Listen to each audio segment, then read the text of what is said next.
Olá a todos, sejam muito bem-vindos a essa apresentação. Hoje eu vou falar um pouquinho com vocês, um pouquinho sobre inteligência artificial, algumas ferramentas como a utilização de visão computacional para auxílio de pacientes que sofrem de esclerose lateral amiotrófica, a famosa ELA. Bom, antes de começar, eu vou começar a me apresentar um pouquinho, né? Eu sou formado em ciência da computação, tenho especialização em banco de dados e sou mestre em gestão do conhecimento e informática. Atualmente eu trabalho como professor de informática na ETEC Professora Maria Cristina Medeiros e desenvolvo alguns trabalhos com pesquisa em inteligência artificial e direcionado um pouquinho para a área de visão computacional.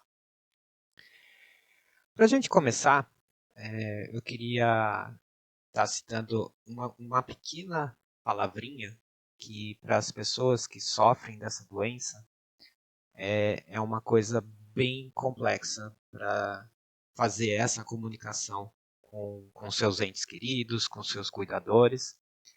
Por exemplo, uma coisa que é muito fácil para a gente falar, oi gente, para essas pessoas que sofrem desse tipo de doença, é uma coisa extremamente complexa e demorada para que essas pessoas consigam se comunicar com os seus cuidadores. Mas antes da gente entrar nesse assunto, vamos ver um pouquinho sobre o que é a inteligência artificial.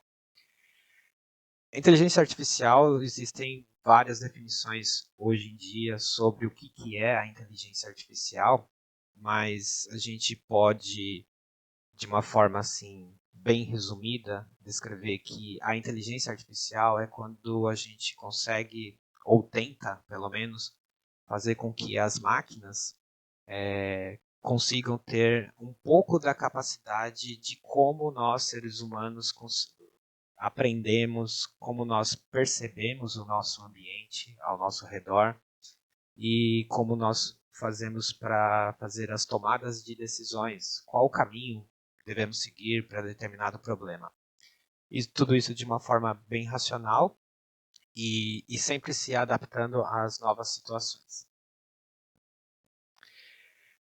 A respeito da visão computacional, né? Hoje em dia a visão computacional é algo que está muito presente no nosso dia a dia, né? Então, se a gente vai de uma viagem no aeroporto, tem uma câmera filmando a gente, fazendo reconhecimento, e essa é uma parte da inteligência artificial que tem uma infinidade de aplicações que vão desde a parte da robótica, veículos autônomos, reconhecimento facial, uso na medicina para diagnóstico médico, processamento de imagens, ressonância magnética, e nós podemos fazer várias coisas dentro da área da visão computacional.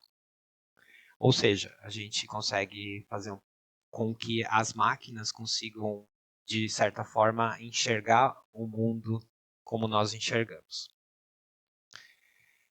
Mais especificamente, na detecção facial, né, se resume a uma técnica de processamento de, de imagem, onde nós aplicamos a visão computacional e aí a máquina consegue identificar que naquela imagem há a presença de uma face humana, né? E aí esse processo de detecção facial ele pode servir como base para vários outros tipos de sistemas, tá?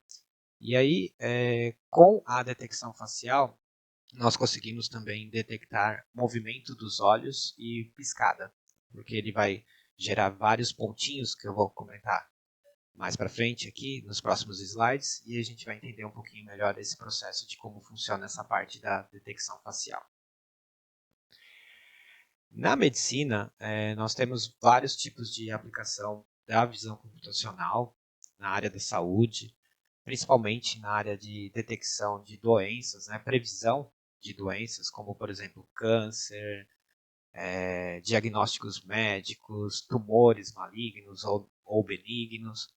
E aí a gente usa a visão computacional para auxiliar no diagnóstico médico de vários tipos de doenças através da análise de imagens. Falando um pouquinho sobre o que é a ELA, né? A ELA é a esclerose amiotrófica lateral, muito conhecida como ELA. Ela é uma doença degenerativa que ela ainda tem uma causa desconhecida.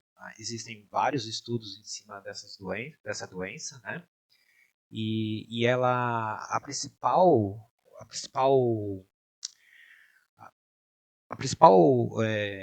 causa, né, que essa doença traz é a degeneração progressiva dos neurônios motores. Ou seja, a pessoa que sofre dessa doença, ela acaba perdendo a capacidade de andar, de falar. Às vezes tem muitos problemas com respiratórios, porque como envolve toda a parte motora, essa doença ela vai evoluindo até que a pessoa, na forma mais grave, ela não consegue se mexer e nem se comunicar.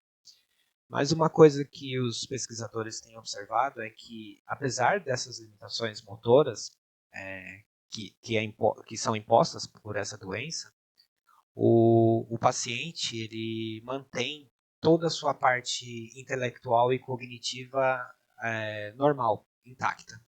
Então, mesmo essa pessoa tendo essa degeneração muscular, essa pessoa consegue se comunicar de uma certa forma assim, meio que precária, mas consegue através do movimento dos olhos e piscada do olho. Então, é dessa forma que essas pessoas conseguem, de certa forma, se comunicar com as pessoas que estão ao seu redor.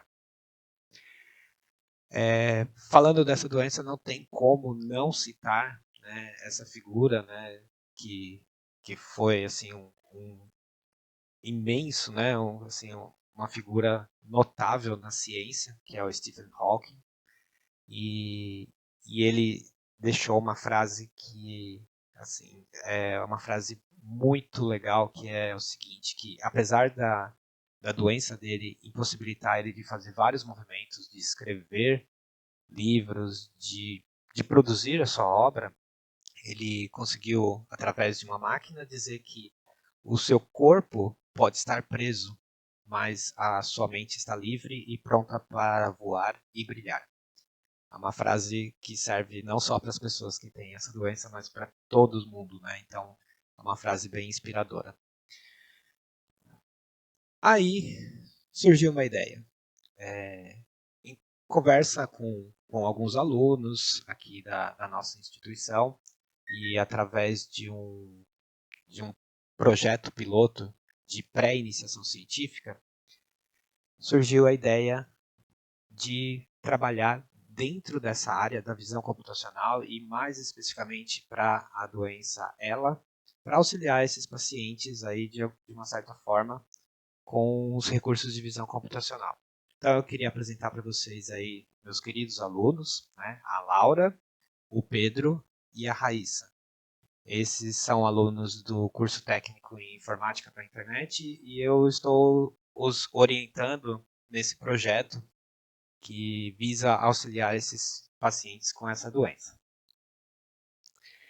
Bom, qual que era o nosso desafio, né? Então, a gente fez uma pesquisa e descobriu que existem muitos trabalhos hoje em dia que já utilizam de vários recursos computacionais para melhorar essa comunicação com os pacientes.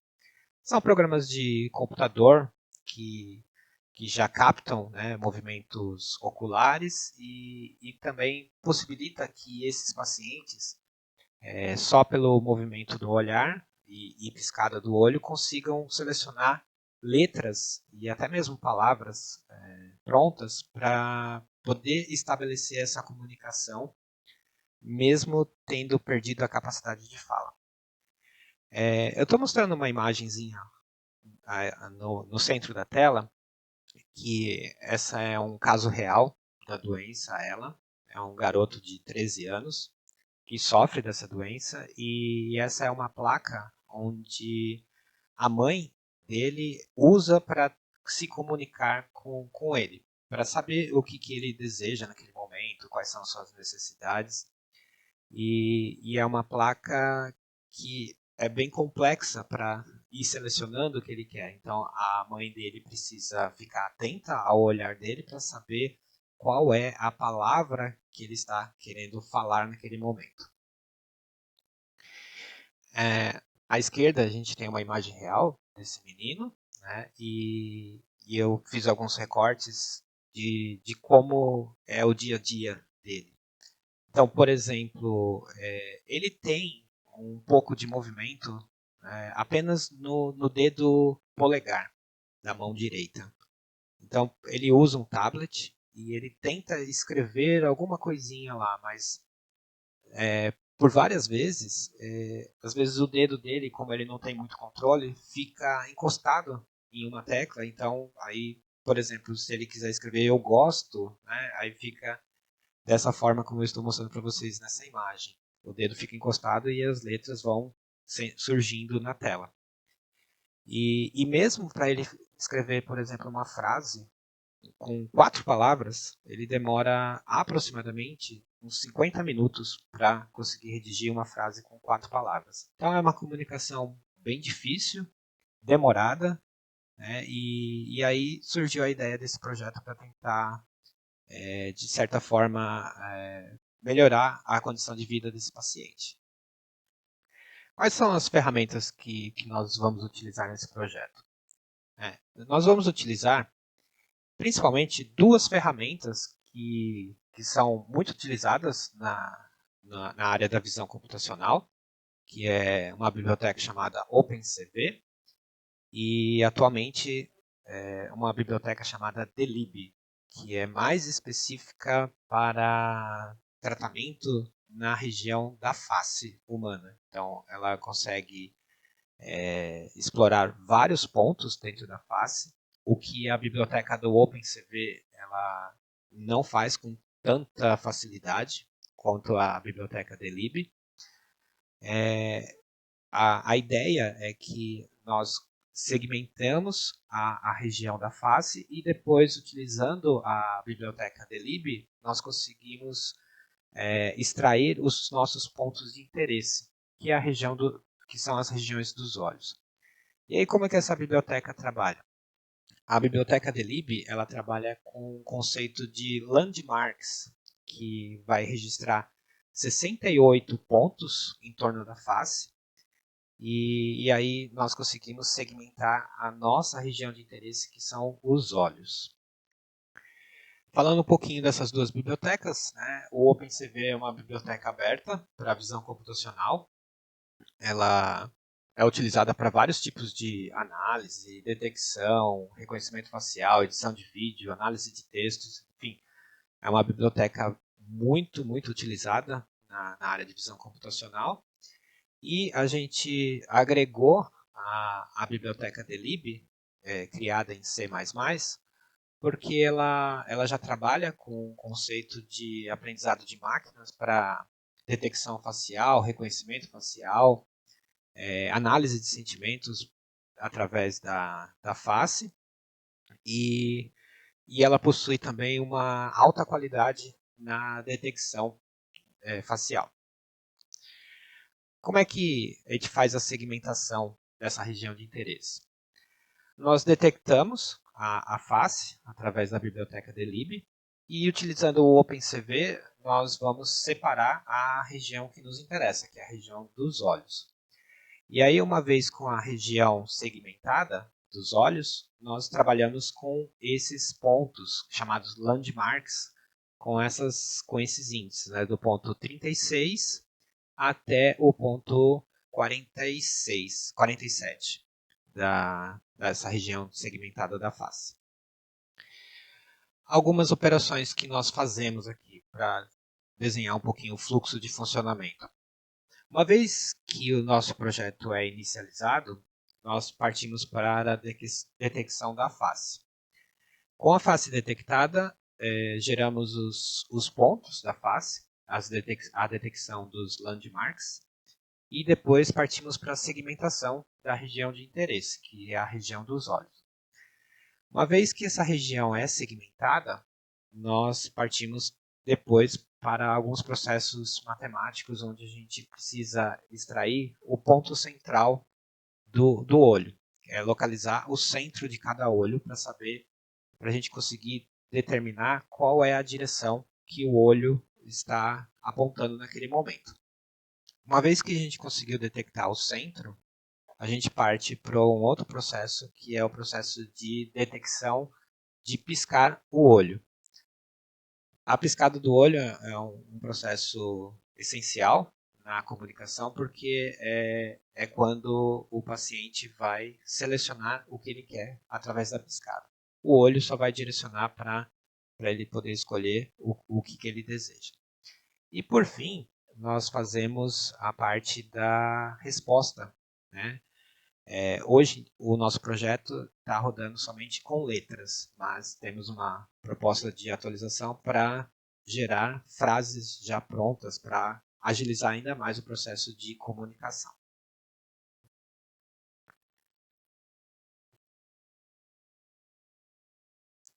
Deixa eu só colocar a telinha aqui. Bom, aqui está descrito o nosso fluxo de funcionamento, que basicamente, como eu expliquei, a biblioteca OpenCV é inicializada a captura da imagem através de uma webcam simples, e a biblioteca Delib faz toda a parte da detecção de todos os landmarks da região da face. Após esse processo, a região dos olhos é segmentada utilizando a biblioteca OpenCV e a Delib, e é feita uma função para a localização do ponto central de cada olho. Depois é feita a detecção da piscada através da distância entre os pontos, e também é feita uma construção de duas telas de teclado. Né? O nosso teclado é segmentado, que eu vou mostrar no próximo slide.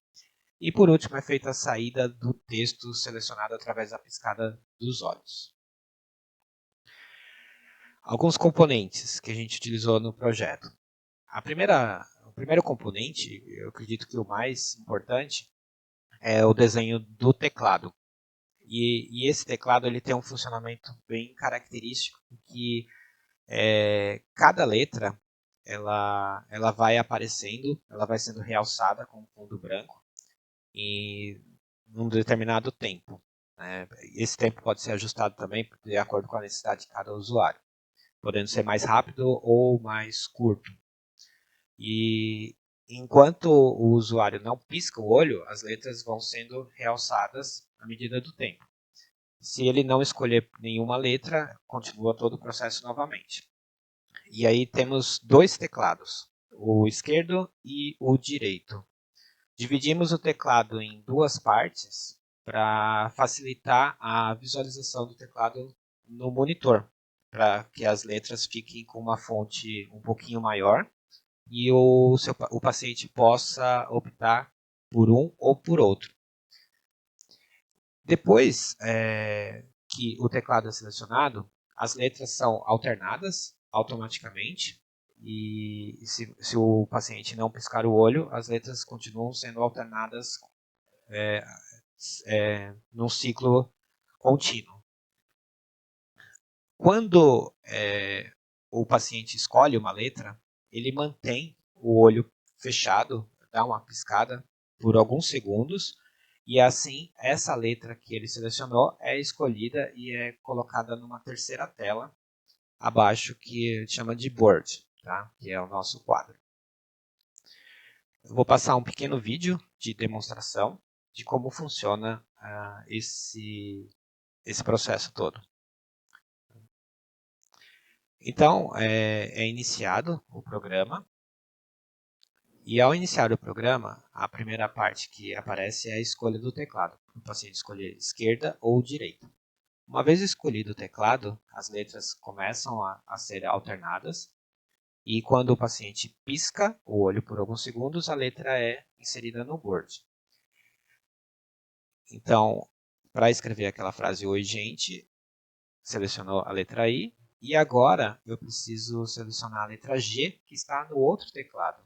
Então, tem um outro botãozinho para a gente poder trocar o teclado. Escolhemos o teclado da direita.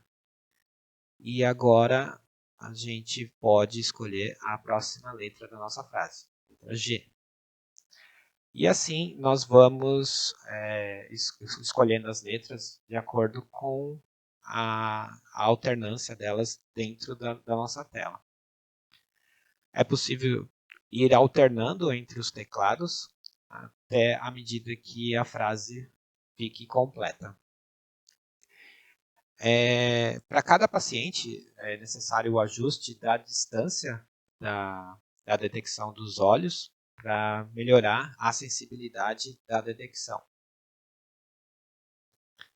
Esse é um programa totalmente feito em Python e é de fácil instalação, não necessitando de muitos recursos da máquina.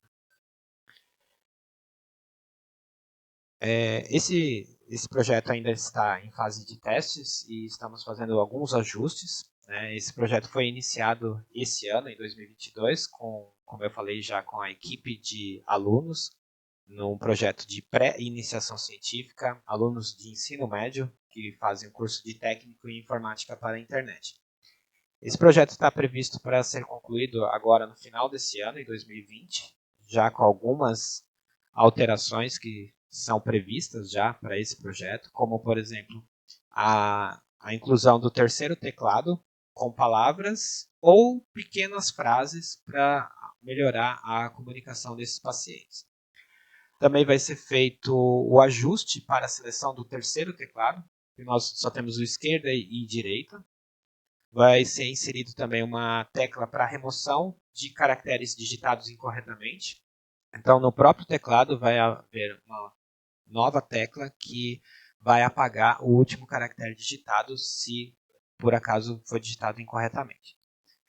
É previsto também a inserção da reprodução sonora da frase após ela ser concluída e também estão previstas algumas melhorias na acessibilidade da detecção da piscada e também na direção dos olhos.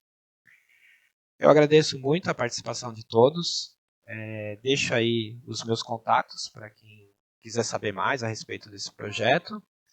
E agradeço muito a participação de todos. Muito obrigado e até mais.